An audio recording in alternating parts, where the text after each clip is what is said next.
반갑습니다. 예.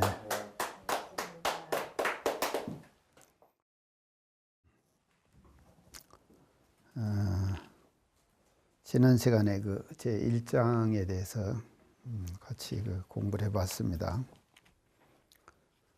오늘은 이제 제 2분, 그러니까 제 2장에 대해서 같이 공부해 보도록 하겠습니다. 지금 거기 우리 전서에는 2분의 제목이 안 나와 있죠? 안 남아 있는데 2분의 제목의 목차를 소명태자가 금강경을 32절로 이렇게 분류를 하면서 각 절에다 각 분에다가 그 이름을 붙였다 그랬죠. 네. 예, 그렇게 이제 했는데 소명태자가 붙인 제 2분의 그 제목은요, 선현기청분이에요.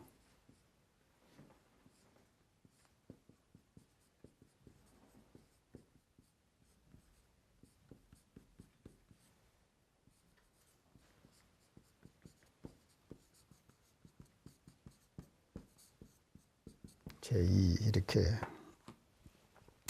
지금 제목을 붙여놨습니다. 제2분의 이름이 우리 전서에는 안 나왔지만 금강경 원본에는 지금 이것이 제2분의 이름이 선현기청분이라고 이렇게 지금 나와 있습니다. 여기서 말하는 선현이라는 단어는요, 이 선현, 수볼이라는 사람의 표현을 이렇게 선현이라고 이렇게 표현을 지금 했습니다. 이게 왜 그런가? 수볼이 하면은 세자죠. 수볼이 기청분 하면은 서로 안 맞죠. 5자가 되잖아요. 그러니까 4자로 맞추기 위해서 이제 소명태자가 수볼이 대신에 선현이라는 의역을 한 것이죠. 선현이라고 의역을 해가지고 이제 표현을 이렇게 해준 겁니다. 그게 원래 이제 본래대로 하면은 수볼이 기청분 이래야지 딱 맞는 거예요. 그런데 이 소명태자가 분류한 32분의 모든 분이 다 4글자로 4자로 다 맞췄거든요. 그러니까 4자로 맞추기 위해서는 수볼이를 의역을 해가지고 이제 선현이다 이렇게 이제 표현을 해서 선현기청분이 됐습니다. 그러면 여러분들이 선현이라고 하는데 이 선현에 대해서 많이 들어봤죠? 선현이라는 단어를 많이 들어본 단어 아닙니까? 별로 안 들어봤는가 봐요, 학생들. 선현, 이 선현이라는 단어를 우리가 많이 써요. 그래서 사람이 살아가는 데 있어서 말이죠, 어떤 사람을 가까이 하고 사느냐에 따라 가지고 그 사람의 인격의 변화가 일어나는 것이거든. 인격이 서로 다릅니다. 예를 들어 말하면은 술 잘 먹는 친구를 가까이 하면은 술을 잘 먹게 되겠죠. 네. 그렇게 될 수밖에 없는 것이죠. 또 뭔가 하면요, 이 장사하는 사람들하고 가깝게 하게 되면은 자연적으로 뭔가 하면 상업에 대한 여러 가지 그런 것과 물이 들겠죠. 그 사람이라고 하는 것은요, 어떤 사람을 가까이 하느냐에 따라 가지고 그 사람의 인격의 변화가 일어나게 되는 거예요. 그것이 인간 사는 세상의 어떤 일반적인 모습이 그렇다 이 말이죠. 그런데 여기서 선현이란 말은 먼저 착함을 나타낸다 이 말이잖아요. 착함을 나타낸다는 것이기 때문에 착함을 나타내는 사람하고 가까이 하게 되면은 결국은 우리도 말이죠. 착한 사람이 되겠죠. 그렇게 가까이 되는 거니까. 여러분도 마찬가지입니다. 지금요.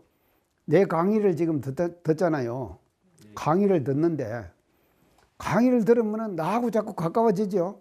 그리고 내 생각과 내 사상과 내 생활 이런 것들이 어떤 것이라고 하는 것을 강의를 들으면서 이해하게 되잖아요. 그러면 가까워지겠죠. 인연이 맺어지는 것이거든요. 그래서 같은 가수는 우리가 인연을 맺는 데 있어서 선현들과 인연을 맺는 것, 이것이 뭔가 하면요, 정말로 인연을 맺는 데 중요한 그 사실이 되는 것이거든요.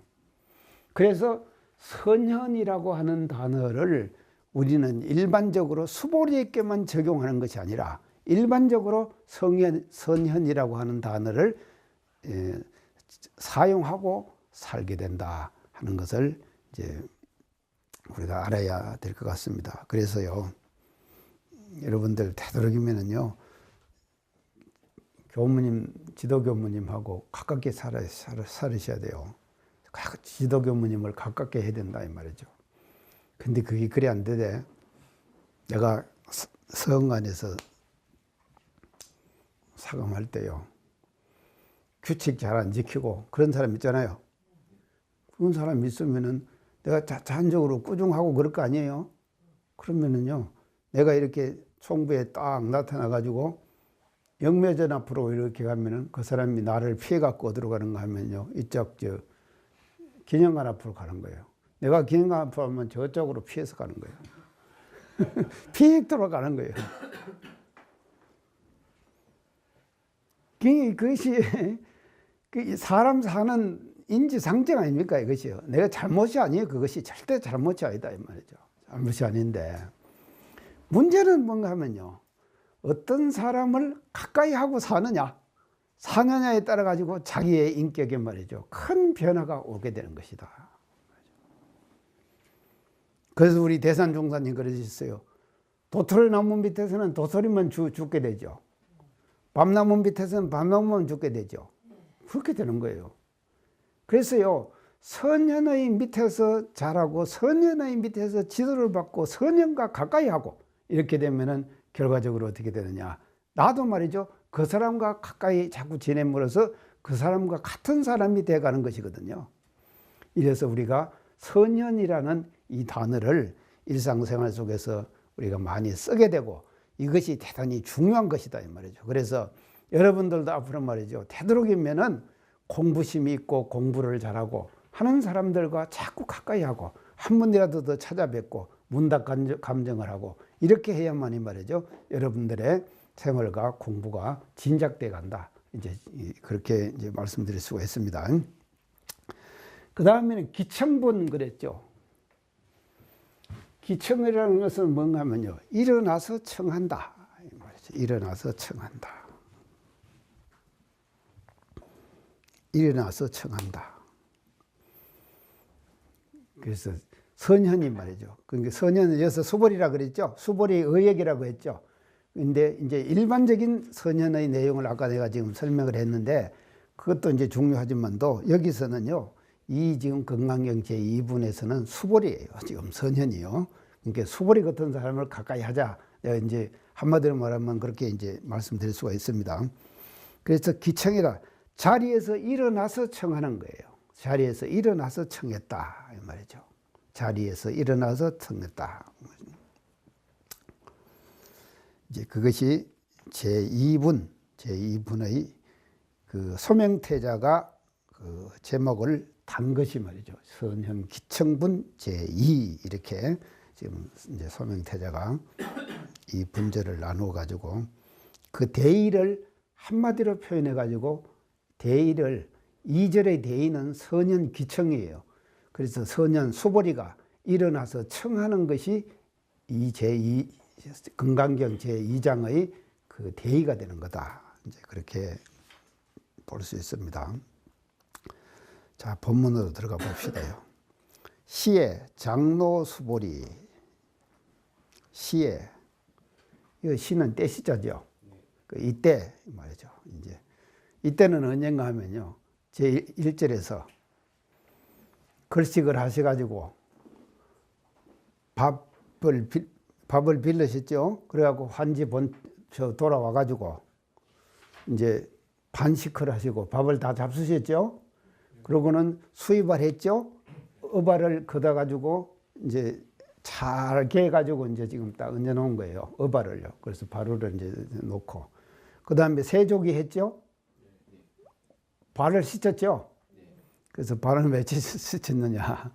내가 이제 그 인도 사람들은 다 맨발로 다니기 때문에 발을 씻어야 한다. 지금 그렇게 얘기를 했습니다. 그다음에 부자이자 그랬죠. 자리를 펴 앉으셨다. 여기까지가 이제 1절 이제 끝나는 거 아닙니까? 시에 이 시는 뭔가 하면요.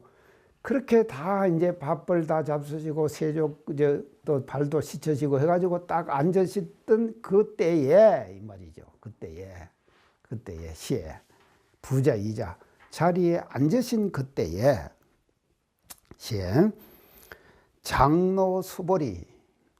자, 여기 이제 장로가 나옵니다.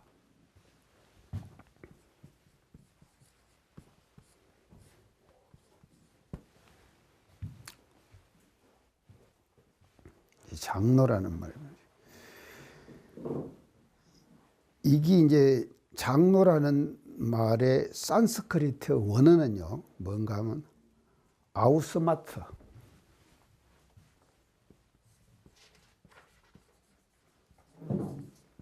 이게 산스크리트 원어예요. 아우스마트예요. 아우스마트를 의역을 했어요. 의역한다는 그 아시죠? 의역. 내가 이런 이 의예요. 의역 뜻으로 이제 번역했다 이 말이죠. 의역과 또 상대되는 말이 뭔 말입니까? 음역이죠. 음역. 그게 음성 말로 그러니까 음으로 번역하는 것이죠. 그게 의역이에요. 지금 이거 장로는요. 장로는 의역인데 산스크리트 언어는 아우스마트라고 이렇게 지금 되어 있는데 이것을 장로로 번역했다 이 말이죠. 한문으로 번역할 때 이제 구마라집이 번역했다 그랬죠.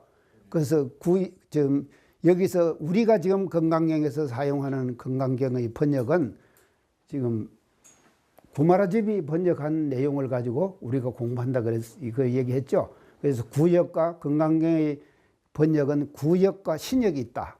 그래서 구역은 구마라집의 번역이고 신역은 현장의 번역이었다. 제가 그 말 했죠. 예, 그렇게 했습니다. 그러니까 이제 구마라집이 번역을 할 때 아우스마트라고 하는 산스크리트를 장로라고 번역을 했다 이 말이죠. 장로. 이 장로는 말이죠. 뭐를 뜻한가 하면요. 영고덕장이에요.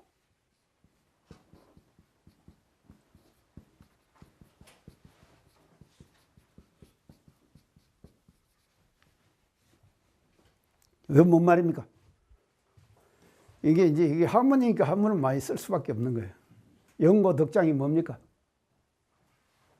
나이 많고 덕이 많은. 그렇지, 우리요. 예, 그대로예요. 예, 영고덕장. 영고는 뭔가 하면 나이가 많다는 말이죠.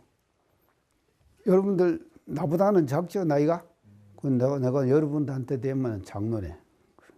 맞잖아. 장로예요. 그리고 덕이 많다. 영고덕장이. 그래서 이 장로 이걸 이제 아우스마트라고 이걸 이제 장로라고 지금 번역을 했는데 이 장로를 많이 쓰는 종교가 있는데 어느 종교입니까? 기독교에. 예. 기독교에 장로 있죠. 기독교 장로를 뭐라 그런가 하면 엘드라고 그래요. 엘더, 장로를 기독교에서는 장로를 엘드라고 그러는 거예요. 그래서 기독교의 장로도 말이죠. 건강경에 나오는 이 장로수불이 말할 때 장로, 이 장로를 빌려서 쓴 거예요. 그러니까 이것이요. 참 내가 처음 건강경 금강 얘기할 때 말입니다. 그 신랍을 얘기했죠. 신라라는 지명이 어디서 왔는가 그 유래를 얘기했죠. 그리고 경주를 서랍을 그랬죠. 그 서랍을도 어디서 왔는가 그거 다 얘기. 사위라는 단어에서 그것이 왔다 그랬죠. 이거 왔다 이 말이죠. 그러니까 이 문화라고 하는 것은요 이렇게 참 미묘한 거예요. 그 사위라고 하는 인도에서 있는 나라의 이름을 빌려 가지고 우리나라의 이름이 말이죠 신라가 되고 서라벌이 되고 그것이 나중에 가서 서울이 됐다. 그래서 지금 서울이 말이죠. 왜 서울이 됐는가 그걸 제가 얘기했죠. 이게 바로 뭔가 하면요 문화적인 영향이라는 것은 이런 것이다 이 말이죠. 그래서 기독교의 장로 그러죠. 장로가 힘 세다대. 기독교에서 상당히 힘이 있다대. 그래서 그 장로는 말이죠. 기독교의 장로는 어디서 왔느냐? 금강경의 장로에서 따온 거다. 빌려 쓴 거다. 그렇게 생각하면 된다 말이죠. 이해가죠? 야, 그런 게 이렇게 이제 지금 되는 것입니다. 자, 셰, 장로. 장로라는 뜻은 이제 영고덕정하고 이제 그런데 그 산스크리트의 원어는 이제 저런 것인데 저 산스크리트 원어를 의역을 해가지고 장로라고 이렇게 이제 번역을 했습니다. 그 장로, 수보리.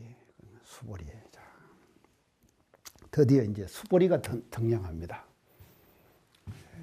수보리가 등장합니다. 자, 수보리가 어떤 사람인가 이것에 대해서 이제 우리가 알아야 돼요. 수보리는요, 어떤 사람인가 누군가 하면요. 그 기수급 고도급 할 때 수달장자 얘기했죠. 수달장자. 수달장자의 동생의 이름이 뭔가 하면요. 스마나예요. 인도말로 스마나.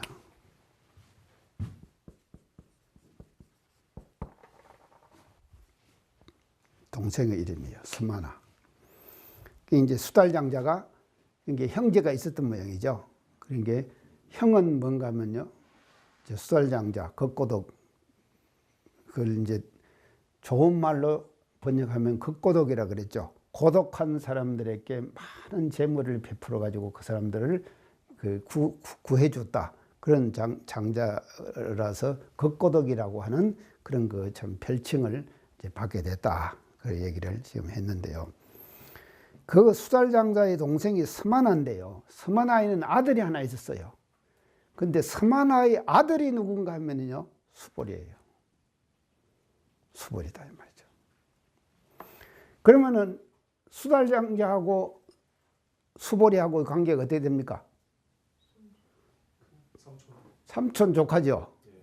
삼촌 조카예요. 삼촌 조카가 되는 거예요. 이렇게 인연이 이렇게 되는 거예요. 삼촌 조카가 되는 거다 이 말이죠. 수보리는요. 그러니까 수달장자 그 장자의 조카예요. 근데 왜 이 사람이 말이죠 그 부처님의 제자가 됐는가 하면요 기원정사를 지었다 그랬죠. 우리나라 이제 불교 최초의 가람, 불교 최초의 가람의 이름이 기원정사다. 그것이 뭔가 하면요 기수고 고도건이라고 그랬죠. 기수고 고도건. 그 원문에는 그렇게 나옵니다. 기수고 고도건이라고요. 기수고 고도건이라고 나오는데 그것을 이제 다른 말로 표현하면은 이제 기원정사 이렇게 하는데 기원정사를 수달장자가 지었잖아요. 짓고 거기다가 80여 채의 가운데다가 향실을 만들고 80여 채의 그 집들을 착 지어가지고 이제 그 1200대중이 거기서 같이 기거를 했다. 제가 이제 그런 말 했죠. 이제 했는데 기원장사를 짓고 나서 첫 설법이 열렸어요. 첫 설법이 열렸을 때에 가마를 받은 사람이 누군가 하면요. 수보리예요. 기원정사의 첫 설법에서 가마를 받아가고 부처님 제자가 된 분, 그 사람이 누군가 하면요.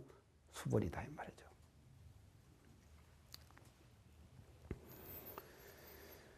그래서 출가 수행자가 됐는데 이제 부처님의 제자가 돼가지고 출가 수행자가 됐는데 이 수보리에게 그 지어주는 여러 가지 이름이 많습니다. 지금 많은데 뭔가 무쟁제일, 무쟁제일.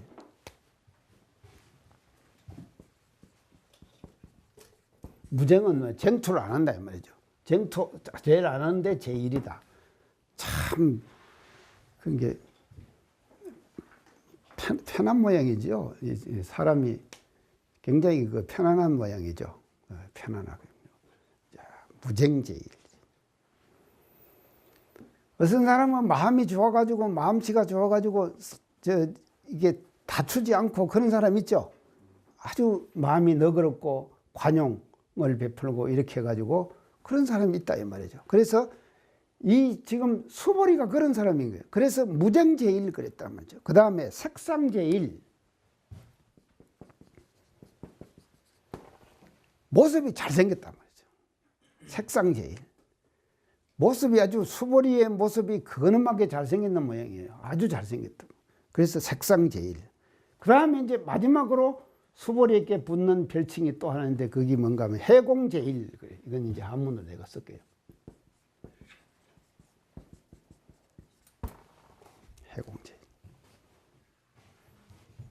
부처님의 10대 제자가 있었죠. 10대 제자 중에서 각가지 잘하는 대목들이 있다 이 말이죠. 있었다 이 말이죠. 근데 그 중에서 수보리는 뭔가 하면요. 공도리를 가장 잘 아는 제자다. 10대 제자 중에서 공도리를 가장 잘 아는 제자. 그래서 그런 분이 누군가 하면 수보리라는 분이었다 이 말이죠. 자, 그러면 이제 여기서 우리가 중요한 것이 있습니다. 그 연극을 하고 영화를 하면은 주연 배우가 있고 조연 배우가 있죠. 그런데 금강경에 주연과 이제 조연이 있는데 되도록이면은 주연이 좋은 거 아닙니까?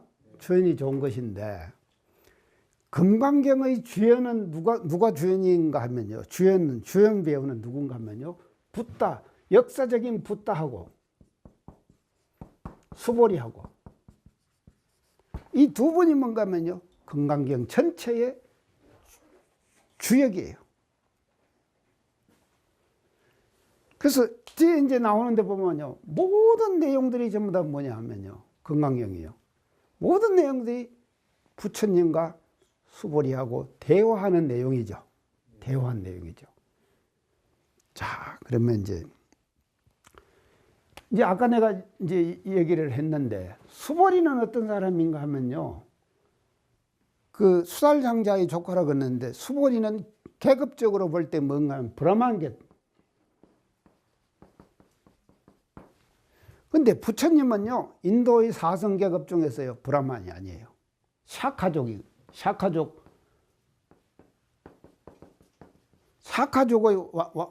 왕자로 태어났죠. 근데 아주 작은 종족이에요. 샤카족은요. 그러니까 사실은 신분 계급으로 봐서는요. 인도에서 신분 계급으로 봐서는요. 수보리하고 부처님하고는 비교가 안 되고 게임이 안 돼요. 이게요. 여러분들 인도 안 가봤죠? 네.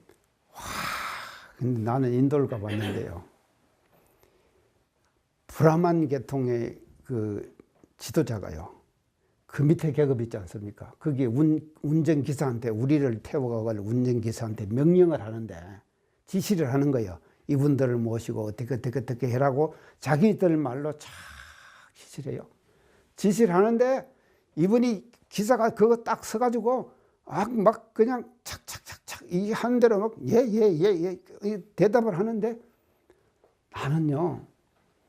그때 그 모습을 보면요. 한 인간에 대해서 저렇게 말이죠. 굴기하심하고 자기를 낮추고 그 명령에 복종하고 하는 모습을 그 잠깐 동안 우리들 말이죠. 데려가 가지고 어떻게 여행을 시키라고 하는 지시를 하는 그 과정에서 그 모습을 제가 다 봤다니까요. 이거는 경험해야 됩니다. 그렇기 때문에요. 인도의 이 사성제 계급 제도라고 하는 것은요. 엄청난 거예요. 지금도 절대로 깨지지 않습니다.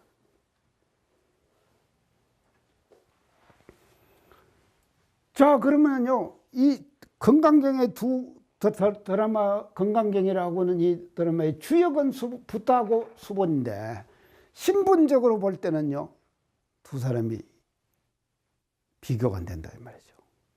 근데 이건 스승이잖아요. 이건 제자잖아요.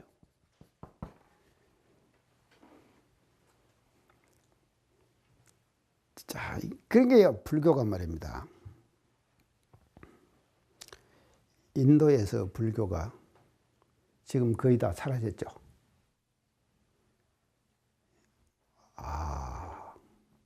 인도를 안 가보니까 참 인도는요 지금 완전히요 힌두, 자이나교, 이슬람 아주 소수의 불교 이렇게 인도의 주 종교는 뭔가 하면 힌두예요. 그 다음에 자이나, 그 다음에 이슬람이 있어요. 그리고 소수의 불교만 남아있어요, 인도는요. 그래서 인도 불교의 특징은 뭐냐? 한마디로 말해서 인도는요, 선전불교, 수출불교예요. 인도 불교의 특징은요, 선전불교, 수출불교예요. 그래서 인도에서 왜 불교를 다 수출해버리고 말하는가 하면요,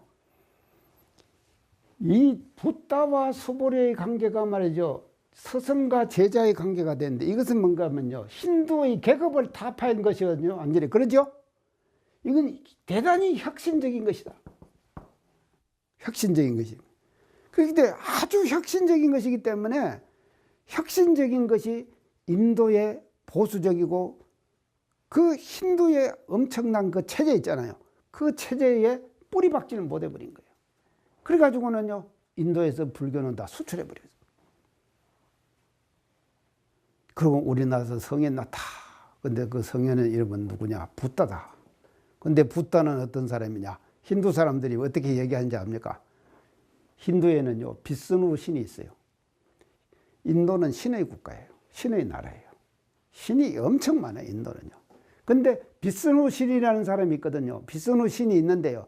그 비스누 신이 환생을 해요. 계속 인도의 그 윤회 사상에 의해 가지고 환생을 하는데 몇 번째 환생한 비스누 신이 환생한 한 일개 비스누 신의 일개 환생한 신에 불과한 거예요.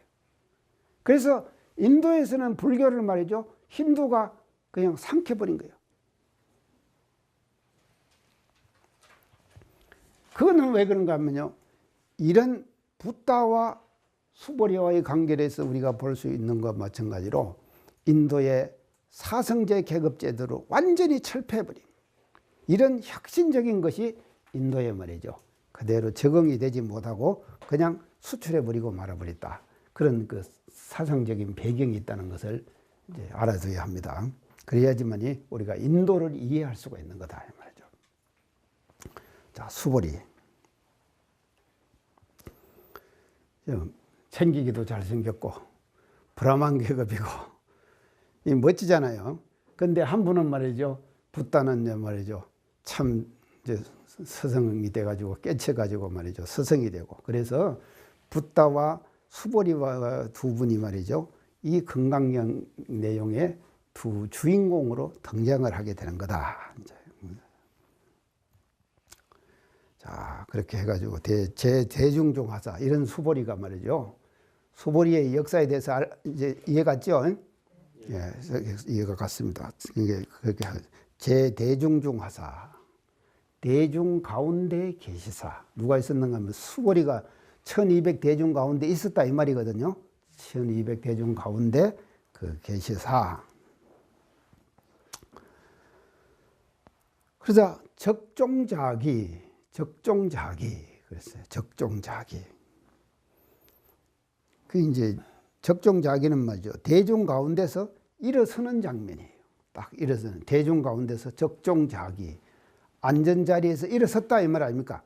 일어섰다. 앉은 자리에서 자기 됐다. 이 일어섬이라고 하는 것은 뭔가면요, 일어섬이라고 하는 것은요, 의문의 표현이에요. 내가 의문이 있다 하는 표현으로 적종자기 탁 일어서는 거예요. 대중 가운데서 탁 일어서는. 이거 일어서기 쉽지 않습니다.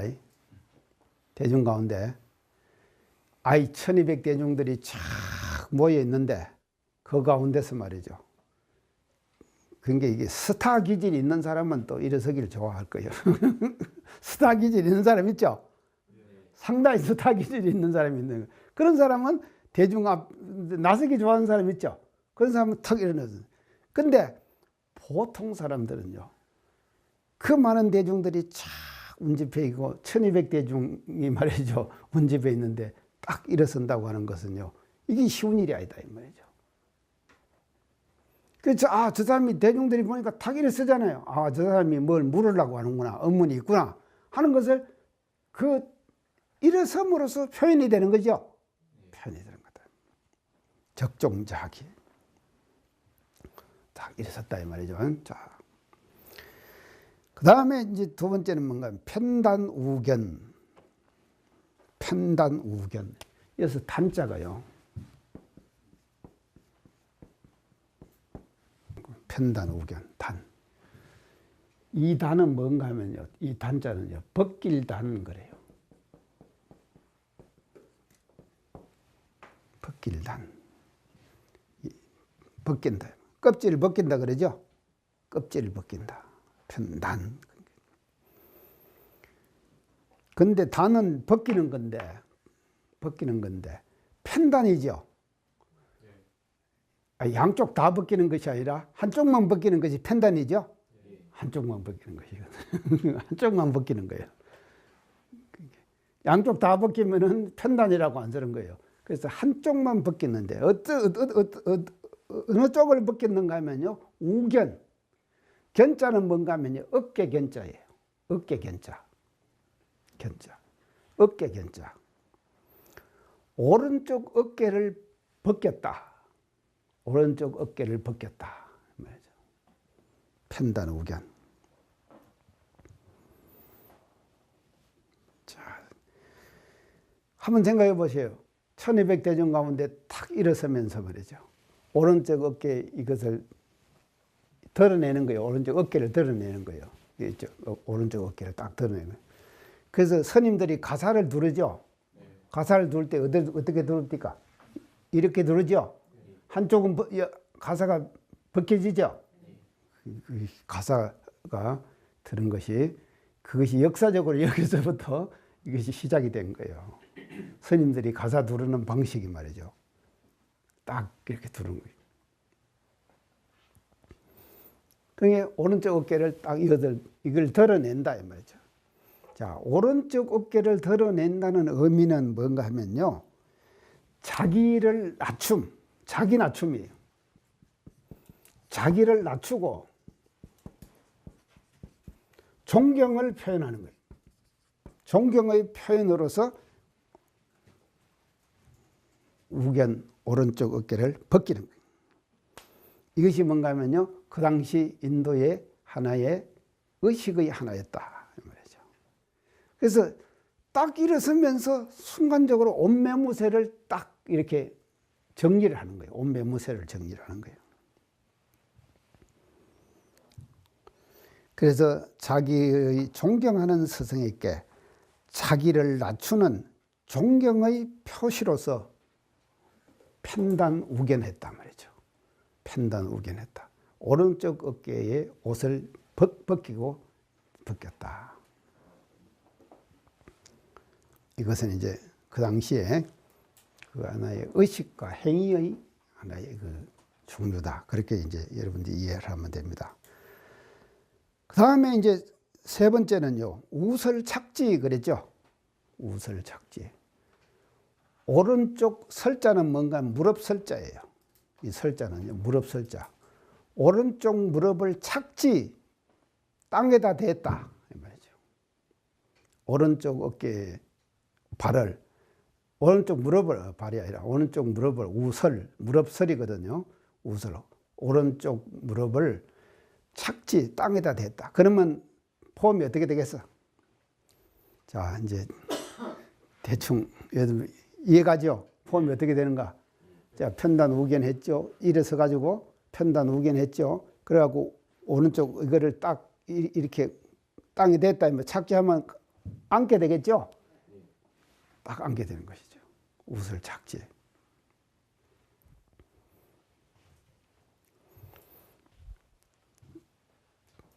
자, 땅에 딱 대고 합장 공경 그랬죠. 그때 합장을 딱 하는 거예요. 그렇게 돼 가지고 저 오른쪽 무릎을 딱 꿇어서 착지해 가지고 합장을 딱 하는 거예요. 이런 모습입니다. 자, 이제 지금 남방불교나 무속에서 스승에게 자기를 낮추고 질문을 하고 할 때에 하는 행위 5가지가 있어요.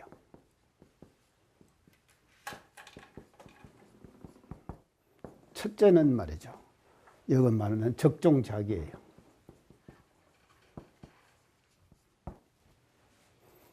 자리에서 일어나는 거예요.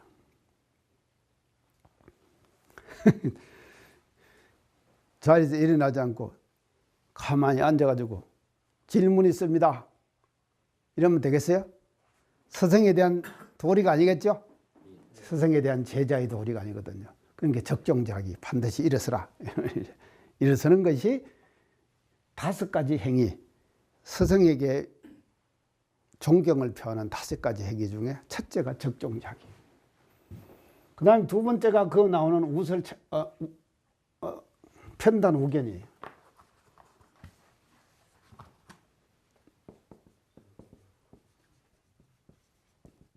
이걸 드러내야 돼요. 오른쪽을 딱 드러내요. 그 다음에 3번째가 뭔가 하면요. 우설 착지.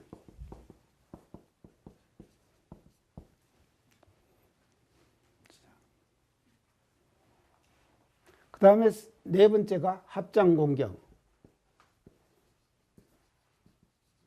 여기까지 나왔죠, 그게? 여기 나왔는데 한 가지가 더 있어요. 5가지. 존경 첨안.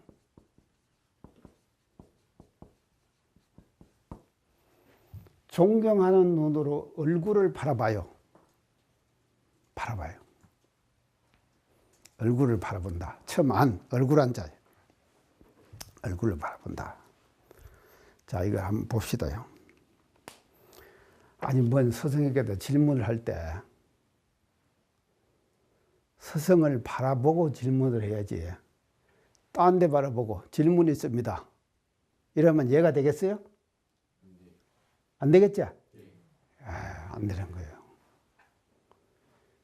그러니까 바로 해가지고 말이죠. 스승을 그 존경하는 눈빛처럼 말이죠. 얼굴을 바라보는 거예요. 딱 바라보는 거예요. 이것이 그 존경을 표하는 행위 5가지로 지금 그렇게 이제 지금 나타나고 있습니다. 그런데요, 지금도 그 남방불교에 가면은요, 이렇게 우설을 딱 착지해 가지고 합장하고 하는 그 아주 단정하고 아름다운 모습, 이것이요, 지금도 왕에게나 부처님에게 그렇게 그런 행위를 말이죠. 지금도요, 그대로 전승되고 있어요. 우리나라는 지금 대승불교라서 그런 거 없죠. 근데 이 남방불교에는 말입니다. 이 지금 5가지의 의례가 말이죠. 5가지 행위, 이 5가지 행위가 그대로 실시되고 있는데, 참말로 우설 착지하고 합장 공경하고 이렇게 바라보면서 그 지금 공경을 표하는 그 모습이 인간의 모습 중에서는 가장 아름다운 모습이다. 이렇게 표현하는 사람도 있어요. 인간의 모습 중에서요. 사람의 모습이 여러 가지 모습이 있잖아요. 여러 가지 모습이 있는데 자기의 모습을 말입니다. 가장 아름답게, 어떻게 하면 아름답게 표현할 것인가, 이게 중요한 거 아닙니까? 그래서 나도 강의를 하면서 말이죠. 되도록이면 아름다운 표현을 해야겠죠. 아름다운 표현을 해야 되는데, 그 아름다운 표현 중에서 이 5가지. 이 5가지가 남방불교에서는 말이죠. 지금도 그대로 아름다운 모습으로 지금 전해지고 있다 하는 것을 알아야 됩니다. 예, 오늘 이상 마치겠습니다. 감사합니다.